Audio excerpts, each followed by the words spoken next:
घनी पहाड़ों के बीच बना एक परकोटा जिसके अंदर बहुत ही खूबसूरत महल बना हुआ था। यह महल एक बहुत ही नेक दिल शहंशाह का बना हुआ था। शहंशाह की इकलौती बेटी रीमा थी। रीमा बहुत ही चंचल और शरारती थी। एक दिन जब वह अपने बगीचे में तीर चलाना सीख रही थी तब अचानक से एक सांप ने आकर उसको डस लिया। वह अचानक जमीन पर गिर पड़ी और उसको डॉक्टर के पास ले जाया गया, परंतु सांप इतना जहरीला था कि किसी के पास भी इतने जहरीले सांप का इलाज नहीं था। शहंशाह बहुत परेशान था कि उसकी शहजादी जल्दी से ठीक हो जाए, खुशियां फिर से लौट आए।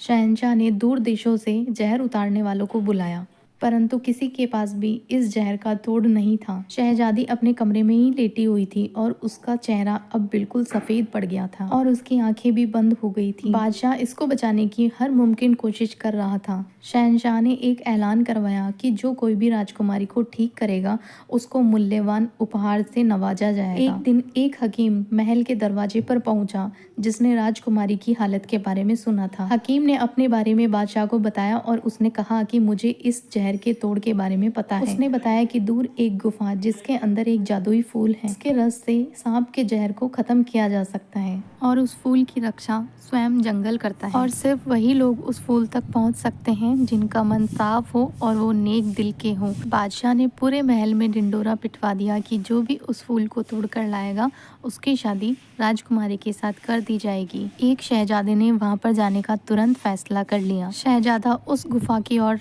चल पड़ा और उसको रास्ते में कई परेशानियां आई।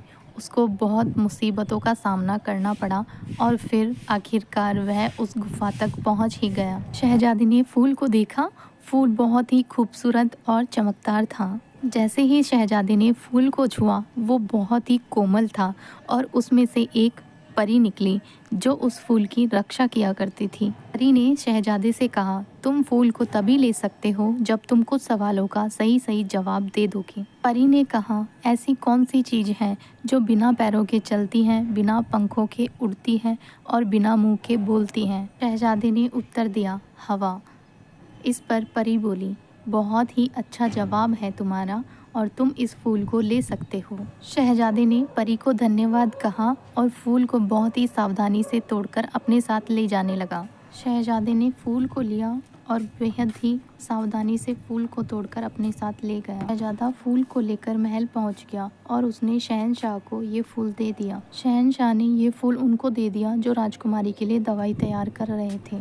जादुई फूल से ऐसी दवाई तैयार की गई जिसको राजकुमारी को देते ही उसकी आंखें खुल उठी। फिर से राजकुमारी के चेहरे पर एक चमक लौट आई। फिर उसने धीरे से कहा, मैं ठीक हूँ पिताजी, मैं पहले से बेहतर महसूस कर रही हूँ।